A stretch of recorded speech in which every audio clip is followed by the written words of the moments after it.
Всем привет! Сегодня хочу записать интересное видео на тему морской рыбалки. Я думаю, что это видео будет очень интересно, потому что не у всех есть возможность порыбачить на море. И я думаю, что будет интересен вот этот рассказ. Я хочу вам рассказать о том, как я поймал своего первого тунца на море. Я вам уже показывал видео, вы видели на канале, о том, как я вообще стал мигрантом, поехал на Средиземное море, как устроился моряком на рыболовецкий катер. И как-то в один из дней мы вышли в море. Был обычный день, ничем такой не отличался от других дней. Мы поднимали сети на гидравлической лебедке, и я зашел в трюм и увидел, там лежал большой спиннинг для крупной рыбы. Он Big Game называется на английском языке, то, что обозначает рыбалка на крупную рыбу. Есть такой термин у англичан. Big Game. Может, кто-то знает, наверное, видели, эту рыбалку. В общем, там лежала вот эта вот огромная удочка, спиннинг вот этот огромный. Он очень мощный, он рассчитан на крупную рыбу, на тунца, на рыбу-меч. И с помощью... И там катушка такая большая, мультипликаторная. На ней стоит леска, диаметр лески там 2 миллиметра толщиной. Представляете, насколько толстая она? Катушка, у нее диаметр, я вам сейчас примерно вот по памяти скажу, диаметр катушки был около 20 сантиметров. Примерно. Туда помещалось с этой лески 2-миллиметровой около 600 метров. 500-600 метров примерно помещалось. Эта конструкция очень мощная. На очень крупную рыбу. Вообще морская рыба, она вот, для тех, кто не знает, в отличие от пресноводной рыбы, она очень мощная. Даже вот не крупная рыба, она очень сильно тянет. Очень-очень мощно. И если кто-то вот попадает на морскую рыбалку с непривычки и сталкивается с тем, что нужно побороться с этой рыбой, он думает, что там вообще какая-то крупная рыба села на крючок. И когда он вытаскивает, человек с непривычкой может удивиться, что такая небольшая вроде бы рыба и такое сильное сопротивление оказывает.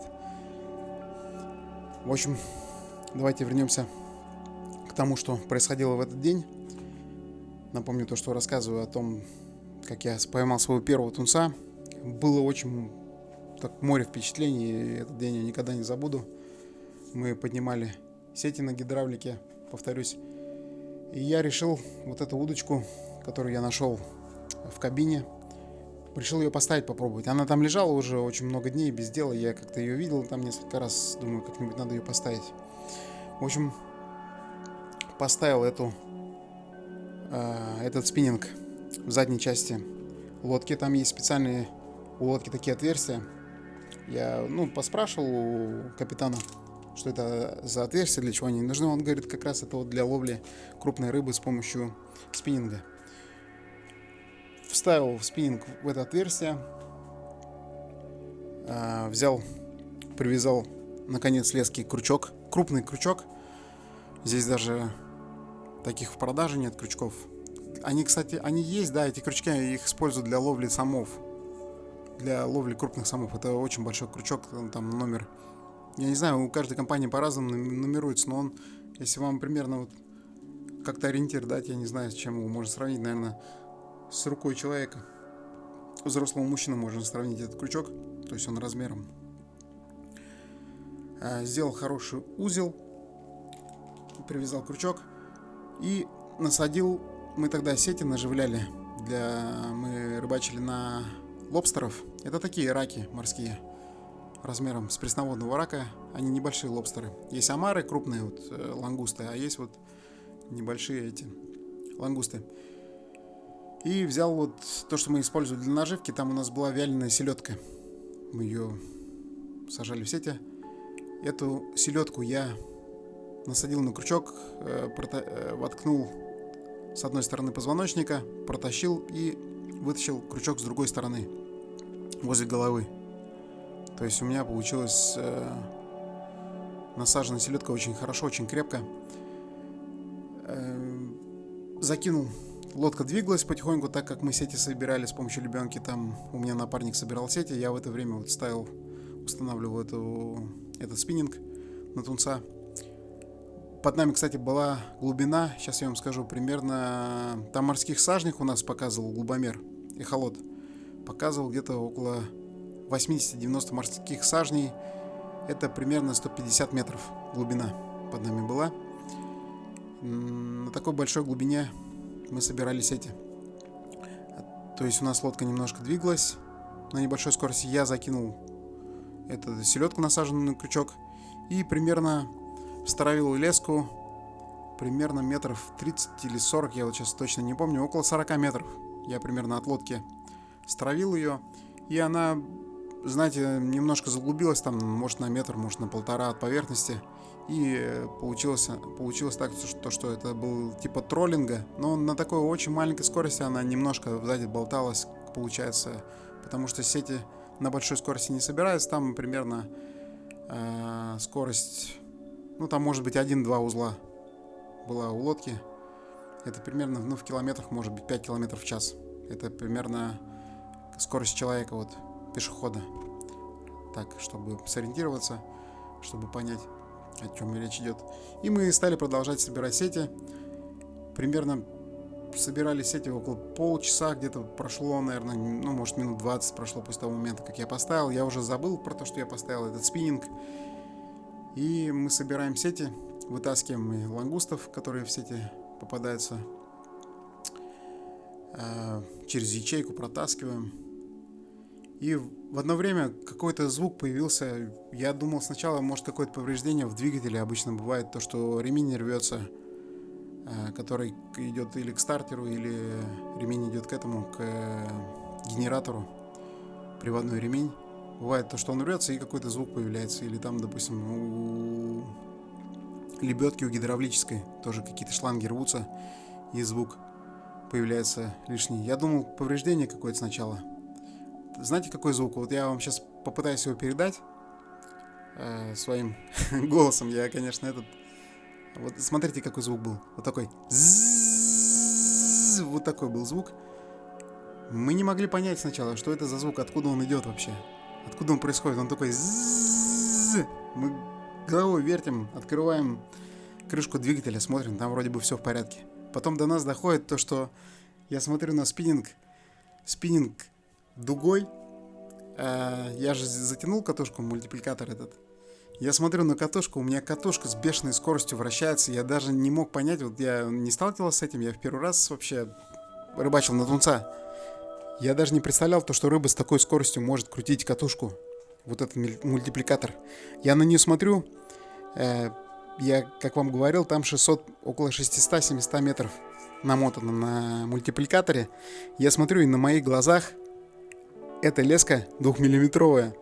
Она, приближается к тому, что она, уже половина, там, я не знаю, он сматывает там прямо на глазах сотни метров лески сматывает. То есть настолько у него большая скорость. Это я уже потом, когда начал читать про тунца, я уже прочитал то, что он, оказывается, считается, его называют морским Феррари.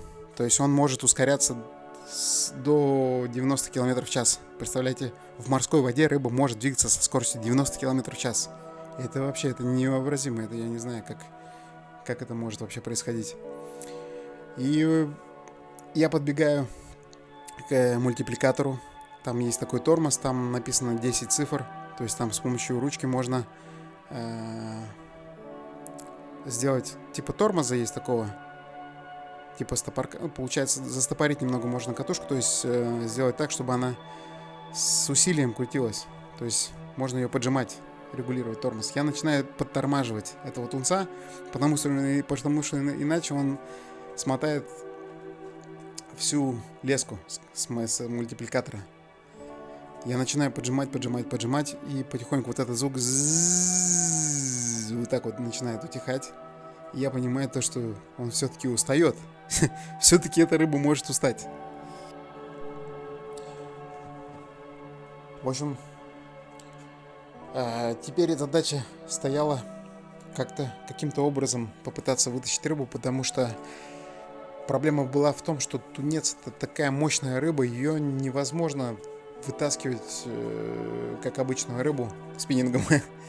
И речь идет, знаете, для сравнения, это то же самое, то, что быка пытаться вытащить, тянуть быка. То есть, если к канату какого-то быка привязать, пытаться его там перетянуть. Это рыба как бык, примерно для сравнения. Для человека, я говорю, который не сталкивался с этим. Методом выкачивания я попытался его как-то вытащить, но ничего не получалось. Я пытался его поднять, опустить, подмотать, но не получалось. Во-первых, я и поднять не мог. Это была очень сильная нагрузка.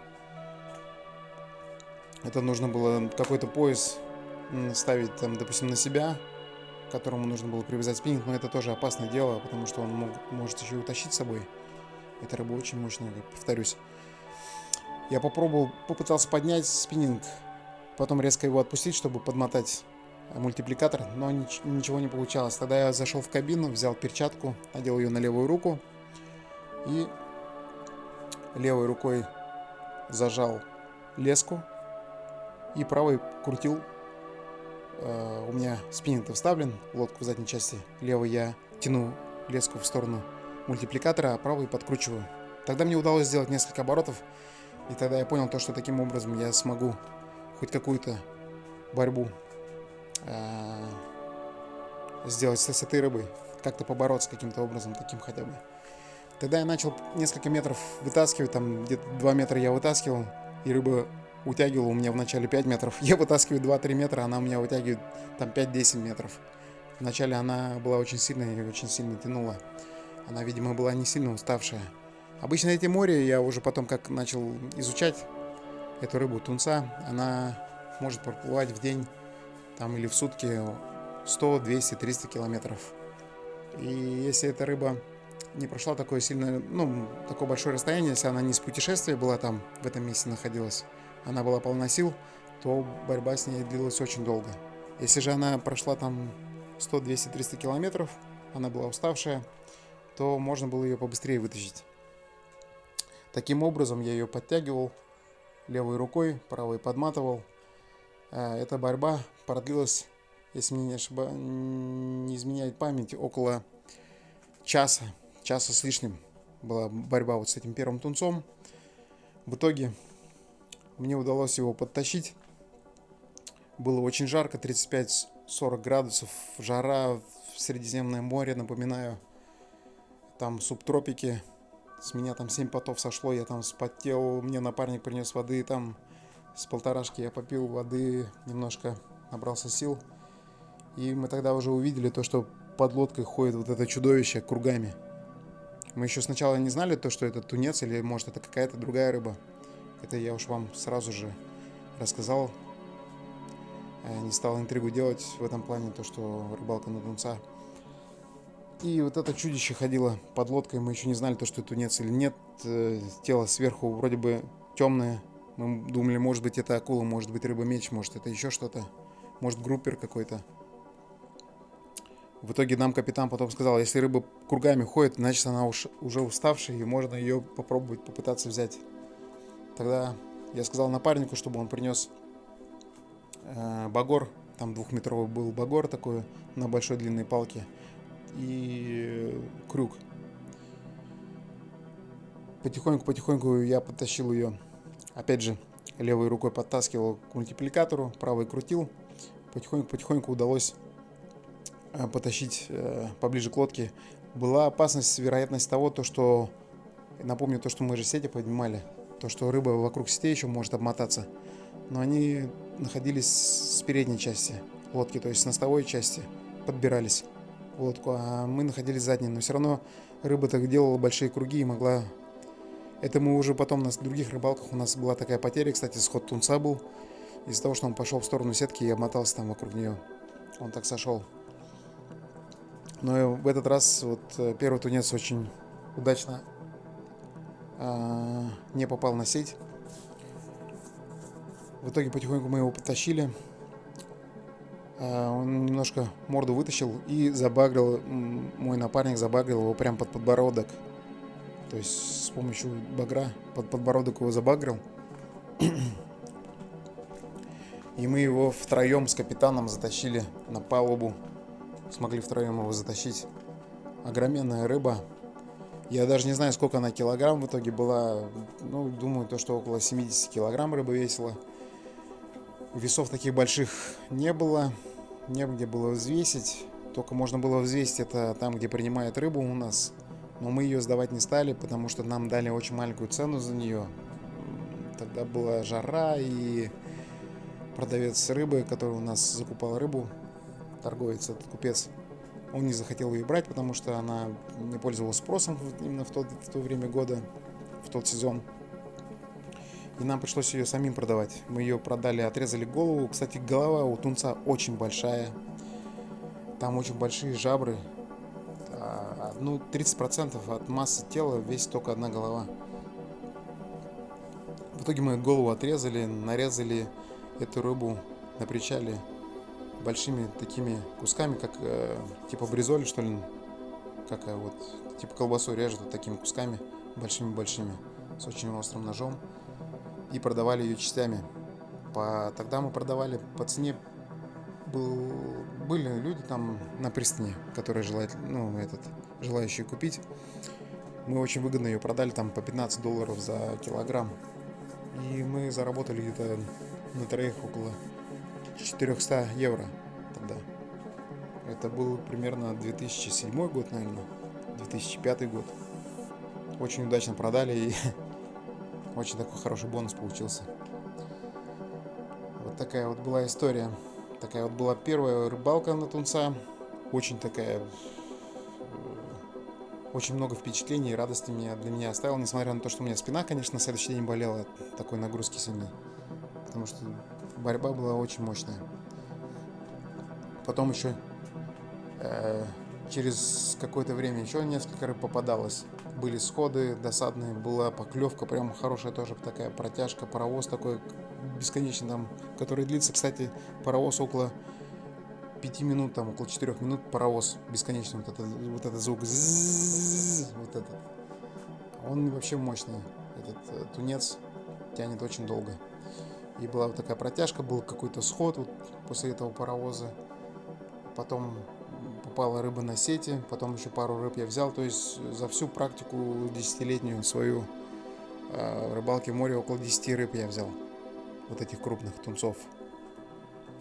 Я еще все мечтал поймать рыбу-меч, но так и не смог. Так мне не удалось рыбу-меч поймать таким способом. Потом уже рыбу-меч мы ловили уже на трал. Не на трал, на ярус. Ярус, я вам рассказывал, то, что это тоже несколько километров лески в море, толстый, который привязывается с помощью карабинов, поводки через каждые 50 или 100 метров. Там поводки около 15 метров, 20 метров, на которые вешаются или кальмары, или там селедка вот эта вяленая, или там скумбрия, кстати, тоже используется при рыбалке на тунца или там на рыбу-меч. В общем, вот такой вот был рассказ. Я думаю, вам такой рассказ понравился. Кто любит рыбалку, ему, наверное, будет интересно послушать. Особенно, кто не был на морской рыбалке. Обязательно, если у вас есть возможность, съездите, попробуйте. Это совсем другая рыбалка. С пресноводной рыбалкой, конечно, морскую рыбалку не сравнить. Это небо и земля. Всем спасибо за просмотр. Обязательно напишите, понравился ли вам такой вот формат такого рассказа. Всем пока. Увидимся в следующем видео. Услышимся, увидимся. Посмотрим. Думаю, будет еще там много интересных таких рассказов. Надо будет еще вспомнить. Там очень много из практики было, и шторма были там. Думаю, что еще что-то интересное получится сделать. Всем еще раз пока.